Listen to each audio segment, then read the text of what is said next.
আমার এমন ভজন শক্তি, আমি কেন যাব? ও আসবে আমার কাছে। পাওয়ার দেখেছো বাবা, ক্ষমতা দেখেছো? এইভাবে ভজন করতে হবে। আমি যাব না, ও আসবে আমার কাছে।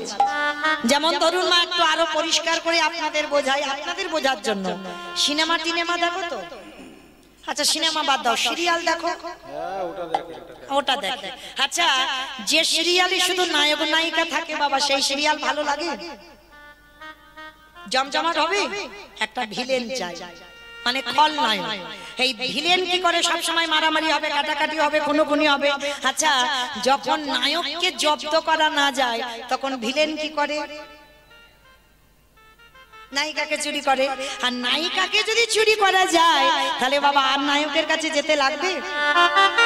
10 তলা বিল্ডিং থেকে নায়ক ঝাঁপিয়ে নায়িকার কাছে যাবে না? তত্ত্বের দিকে তাকিয়ে দেখেন, আমার নায়িকা যদি সীতা মা হয়, আর নায়ক যদি রাম হয়, রাবণ যদি ভিলেন হয়, তাহলে কি হবে? যতবার সীতা মাকে আঘাত করবে,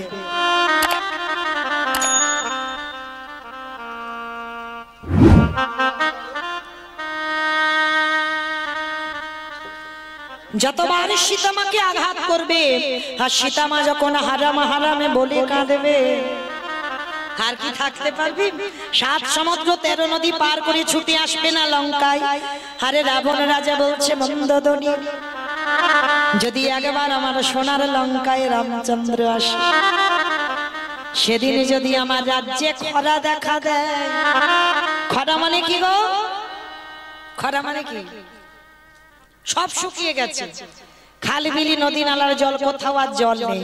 সেদিনে যদি রাম আসে, বলো বলো বলো কি দিয়ে যাবে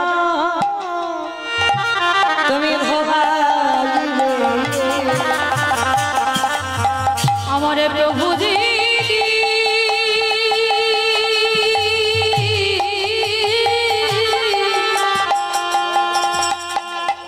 আমার প্রভু